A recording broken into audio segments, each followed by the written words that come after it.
Okay, so last introduction video here, just looking at a few other topics that connect with these stories, and especially within Flannery O'Connor's Parker's Back, there's a lot of religious imagery that's going on in the story. And so I want to explore some of the ideas, some of the background that would give us a greater understanding of some of those images in her story and give us a greater understanding of the dynamic that's being created with some of Parker's tattoos.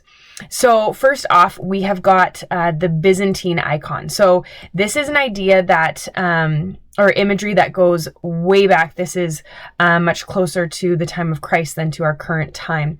And you can see in the image here, this image of Christ, where it is this sacred art. And there's a lot of this very deeply religious elements that are going on. It's very stylized. This is very particular to its time period and to this style of icon. And with an icon, it wasn't meant to be like a piece of art that we see in a museum or some of the artwork that we saw earlier in the previous presentation, but icons as images that were within religious buildings, within cathedrals and churches, that were meant to direct the worshiper to the holy and to God. So they're very stylized, and there's a lot of icons that are within this kind of Byzantine style used to evoke worship, and they're treated with reverence because they're connecting the human being to the divine. So the kissers and smashers is this idea that comes up, and I'm going to talk about the Great Schism, which is a reference to that in just a minute. Iconoclast, the East versus the West. So there's this idea we're gonna address in just a moment, of this tension that was created around around 1054, so this is 1,000 years-ish after Christ, where there's a divide that happened because of this idea of icons and images and what their meaning was within the religious tradition. So here we go, the Great Schism, 1054.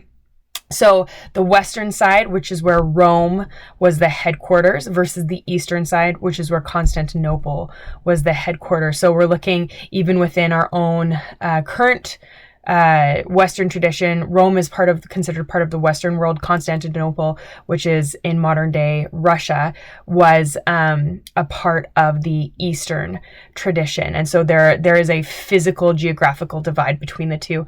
Within the Western tradition, that priests would not marry, they'd remain celibate, whereas in the Eastern tradition, priests could marry. And so the Western tradition then had no icons. That was not a part of the Western experience, or it was being removed from the Western experience of Christianity, whereas within the Eastern side, or Greek Orthodoxy as we now call it, icons were a very deeply embedded part of the religious experience. In the West, Latin was the language of liturgy. In the East, Greek was the language of liturgy. And the West had the Pope as the head. So we can kind of already see here, the Western side was leading to what we now consider Roman Catholicism. And the East had the head of the church was the Patriarch. And so this is leaning towards what we now consider Greek Orthodox. And in the West, so this is the idea of the smashers and the kissers. So in the West, they smashed icons. So they actually literally destroyed them because they felt that it was a form of idolatry that was inhibiting the worshiper from connecting directly with the holy, with the divine. Whereas within the Eastern tradition, in the Greek Orthodox, they kissed the icons, and that was considered a literal experience. Sometimes they would actually kiss the icon or physically interact with the icon. And it was a means of guiding the worshiper to the holy. So we see this tension here, and I think, I hope maybe some of you are already recalling Sarah Ruth and Parker in O'Connor's story, and there's this tension between the two of them with his tattoos, where he has experienced this deep connection through the images on his body, that it's a part of himself, and as he gets the tattoo on his back, that it's this connection to Christ and the Christ figure, whereas Sarah Ruth, who is coming from a Western and even in her story Protestant tradition, she has this absolute hatred towards and even a sinful view of images and icons and specifically tattoos in that story. And here's a great photo or a great image that gives us that, maybe an idea of maybe a similarity to maybe what Parker's tattoo was. But how does the Byzantine version of Christ, so this image that we see, and you can rewind the video to go back to that first image of or icon of Christ on the first slide, but how does it intersect with the Christian version of Christ? Now, what does that mean? So take a moment just to think even of the images of Christ that you're used to seeing, the ones that maybe you've experienced through your own religious upbringing, or even in the last couple of years, or even through your education in the last year at Summit Pacific, the images of Christ that we're given there versus the image that you see in this back tattoo on this image here, as well as the Byzantine icon that was at the beginning of this presentation. What are the similarities? What are the differences? What do you notice? And I'd encourage you to pause and even rewind just to take some time to do that right now and do a bit of a compare and contrast, because that also will shed some light on the experience that that Sarah Ruth has compared to the experience that Parker has in O'Connor's story. So here are some other images just to connect also with Hawthorne's story, the birthmark.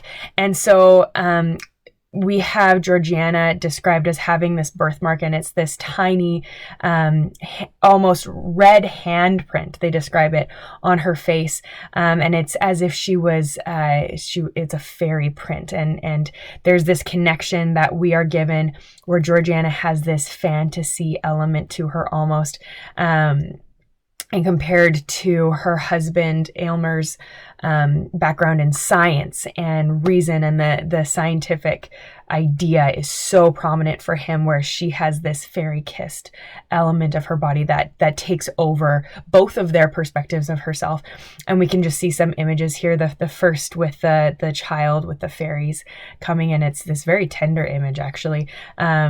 And you can see the image at the bottom with the cartoon of this young woman looking at herself in dismay and seeing this hand print on her face. And with the third image on the right-hand side, seeing this woman and a man of science, and you can see his different tools and the things that he's using to experiment and explore. And recalling that Nathaniel Hawthorne was writing before the 20th century, so this is before the scientific method had really taken over the societal mindset of what was truth and what was reasonable. It was very present, but it was not at the cultural level that it is for us today within the modern and postmodern era. And so the images there just give us a bit of visual connection to Hawthorne's story. And so I encourage you to pause if you want to take a deeper look at any of these and explore them a little bit further. So, last two things I wanted to talk about. Both of these stories address the image of the body, the image of the physical, and the characters in each of these stories, there's a tension that they are experiencing in relation to their physical bodies. And so some questions I want to explore, and I'll do 2 more videos, one for each story, and I want to address some of these ideas, is in each story, what is the body for? What does it mean? How is it represented? How is it...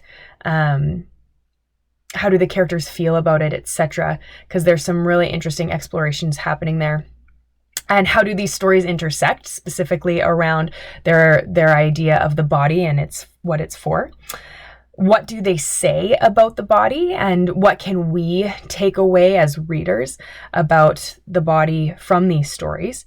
And how do the stories reinforce or conflict with body image or modification or purposes today? And thinking about our society and culture that is very easygoing when it comes to tattoos. What can we learn about that from these stories, or what do these stories tell us about body modification? And what is the purpose of the body? What is it for? Are some interesting questions that we can seek to understand the author's answer for them.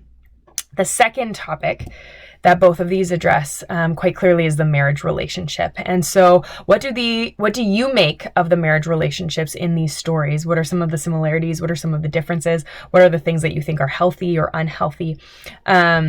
What is the relational dynamic between these characters? That's the relationship dynamic in both of these stories is right at the center of what's going on for these characters and the experiences that they're having. And so what is that, and how is that created? And to what degree does each member have agency?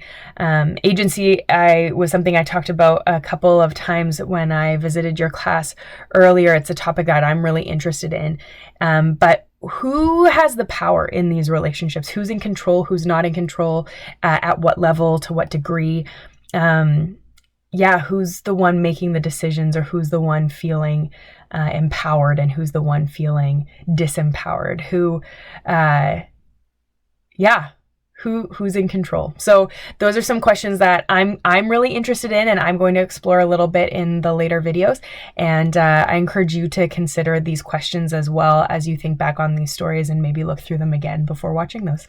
So I'll be back with you to share a little bit more soon. Thanks.